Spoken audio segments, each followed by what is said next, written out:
Let's break down the US national debt. It's a topic that's often in the headlines, but what does it really mean for everyday Americans, and why should we care? To understand it, we need to look at how the government manages its money, and what happens when spending outpaces income. Imagine a credit card you and your family use for everything, groceries, gas, even emergencies, but you only pay off a little each month. The balance keeps growing, and the interest piles up. That's a lot like how the government borrows to pay for things it can't afford right now, promising to pay it back later. Over time, the debt balloons. Each year, the government spends more than it collects in taxes, so it borrows to make up the difference. This borrowing adds up year after year, creating a mountain of debt that keeps getting bigger. That's the US national debt, the total money the government has borrowed to cover spending on everything from defense to healthcare to social programs. It's like a running tab that never quite gets paid off. As of mid-2025, it's a staggering $37 trillion. That's more than the entire US economy produces in a year, and it's a number that keeps climbing, setting new records almost every month. Why does it matter? Because the government pays over $1 trillion a year just in interest. Money that could fix bridges, improve schools, or fund research. That's money we can't use for things that make life better or help the country grow. In fact, interest on the debt is now one of the largest items in the federal budget, crowding out spending on things that matter to families and communities. It's like paying rent on a house you'll never own, month after month. Instead, we're stuck paying for past borrowing, like a never-ending subscription to our own mistakes. Every year, a bigger slice of the budget goes to interest, leaving less for new ideas or urgent needs. This mountain of IOUs makes other countries nervous. When the US borrows, it often does so from foreign governments and investors, who expect to be paid back with interest. US Treasuries were once the world's safest investment, but as our debt-to-GDP ratio climbs, foreign investors are getting wary. They start to wonder if the US can keep its promises, or if inflation will eat away at their returns. If they lose confidence, they might demand higher interest rates or stop lending altogether. That would make borrowing even more expensive, creating a vicious cycle that's hard to break. A loss of confidence could also weaken the dollar, making imports more expensive and raising the cost of living for everyone. The effects would ripple through the economy, touching every household and business. The real issue is confidence, whether people believe in the long-term stability of the US economy and the dollar. If that faith is shaken, the consequences could be swift and severe. When that confidence wobbles, things can unravel fast. Financial markets react quickly, and uncertainty can spread like wildfire, affecting jobs, savings, and investments. It's like a game of Jenga. Keep stacking debt, and eventually the tower could collapse. The higher the debt, the shakier the foundation becomes. That's why economists, and anyone paying attention, are worried. They know that ignoring the problem only makes it harder to solve later. The national debt isn't just a number. It's a looming risk to our future. It threatens our ability to invest in what matters and to respond to crises when they come. And it's forcing us to consider solutions that once seemed unthinkable. The choices we make now will shape the country's future for generations to come. So, how do we even begin to tackle this $37 trillion beast of a national debt? It's a number so massive it's hard to truly grasp, bigger than the economies of most countries and growing every second. The pressure is on for leaders to find a solution before the debt spirals even further out of control. Traditional answers like raising taxes or slashing government spending are political poison. No one wants to pay more, and cutting programs is deeply unpopular. The gridlock in Washington means these options rarely get far, leaving the debt problem to fester. Enter Donald Trump, never one to shy away from controversy. With a proposal that's as radical as it is headline-grabbing, back the US dollar with gold and cryptocurrency. It's a dramatic departure from the status quo, and it's got people talking. Right now, the dollar is what's called a fiat currency. That means it isn't backed by anything physical, just the trust and confidence people have in the US government and its ability to pay its debts. Trump's idea is to anchor the dollar to real, tangible assets, like gold, which has been a symbol of wealth for centuries, and cryptocurrency, the digital money of the future. The goal?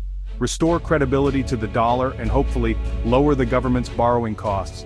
Instead of just promises and government assurances, each dollar would be tied to something you can actually hold or verify, gold in a vault or crypto on a blockchain. This could make the dollar more stable and less vulnerable to inflation. The hope is that investors, both in the US and around the world, would regain confidence in the dollar. If that happens, interest rates could drop, making it cheaper for the government to borrow money, and turning the debt from a looming crisis into something more manageable. It's a bold gamble designed to disrupt the financial system and grab the world's attention. Trump's proposal is nothing if not dramatic, and it's already sparking fierce debate. Whether you see it as genius or reckless, one thing is clear. It's forcing a national conversation about the very nature of our money and what we want it to represent in the future. And it's making Americans everywhere ask a fundamental question. After decades of doing things the same way, is it finally time for something completely different? For years, gold and crypto-backed currency ideas were fringe topics. But with $37 trillion in debt and interest payments rivaling the defense budget, desperation is shifting the debate. Traditional fixes are so unpopular that even wild alternatives are getting airtime. Public trust in institutions is eroding, especially after inflation and years of unconventional monetary policy. People want stability, something real, not just promises. Technology's rise, especially crypto and blockchain, has made these ideas more plausible. The perfect storm of debt, distrust, and tech is pushing radical solutions into the mainstream. What would a crypto gold plan look like in practice? Imagine a world where the lines between traditional finance and digital assets begin to blur, creating new opportunities and new challenges for everyone. It's more than just saying the dollar is backed by Bitcoin. Instead, it's about reimagining the very foundation of our financial system, blending the stability of government money with the innovation of blockchain technology. One idea gaining traction is tokenizing treasuries, essentially turning government bonds into digital tokens that live on a blockchain. These digital bonds could be bought, sold, and traded instantly 24/7 by anyone around the world. This could make government borrowing faster, cheaper, and more accessible than ever before. It could attract a wider pool of global investors, increase transparency, and even help lower interest rates for everyone. Another piece of the puzzle is a government-backed digital dollar, known as a central bank digital currency, or CBDC. This would be a digital version of the dollar, issued and guaranteed by the Federal Reserve. Unlike decentralized cryptocurrencies like Bitcoin, a CBDC would be fully controlled by the central bank. It would exist only in digital form, with no physical bills or coins, and could be transferred instantly between accounts. Payments could become nearly instant, more efficient, and potentially cheaper. But with this convenience comes a new set of questions, especially about privacy and surveillance. If the government can see every transaction you make, what does that mean for your financial freedom and personal privacy? Could this new system be used to monitor or even control how you spend your money? This isn't just about adopting new technology. It's about fundamentally redefining the relationship between citizens, money, and the state. The choices we make now could shape the future of finance for generations. The stakes couldn't be higher, and the world is watching to see what comes next. Trump's plan also revives an old idea: gold. The proposal includes rebuilding gold reserves and possibly repegging the dollar to gold, a throwback to the gold standard.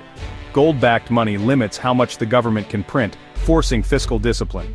For those worried about inflation and endless borrowing, it sounds ideal. But most economists warn it's dangerously rigid. The Federal Reserve would lose flexibility to respond to crises, risking deeper recessions. There's also not enough gold to back today's money supply without massive disruption or deflation. A gold standard might sound stable, but in practice it could strangle economic growth. The appeal is nostalgia, but the reality could be economic paralysis. Sometimes the past isn't the answer. If gold is old school, crypto is the high-tech wildcard. Blockchain could make finance faster and more transparent. Imagine instant tax refunds and bond settlements. But crypto is volatile, unregulated, and a magnet for hackers. Tying the dollar to crypto could make the currency as unstable as the market itself. A government-backed digital currency blurs the line between monetary and fiscal policy, risking the same problems as unchecked money printing.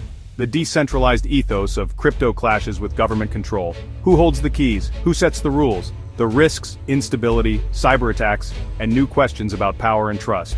A crypto-backed dollar could be a leap forward, or a leap off a cliff. The promise is real, but so are the dangers. Trump's hybrid proposal, backing the dollar with both gold and crypto, sounds like a clever compromise. In reality, it's a logistical nightmare. Who manages the gold? Who controls the digital tokens? How do you guarantee redemption? The value of the dollar could swing wildly with gold and crypto prices, creating new volatility. If confidence falters, people might rush to redeem dollars for gold or crypto, risking a collapse. Ultimately, trust in the system still depends on faith in the government's management. A hybrid system could combine the weaknesses of both approaches, not their strengths. Sometimes mixing solutions just creates a bigger mess. Is Trump's gold and crypto plan genius or disaster? Maybe both.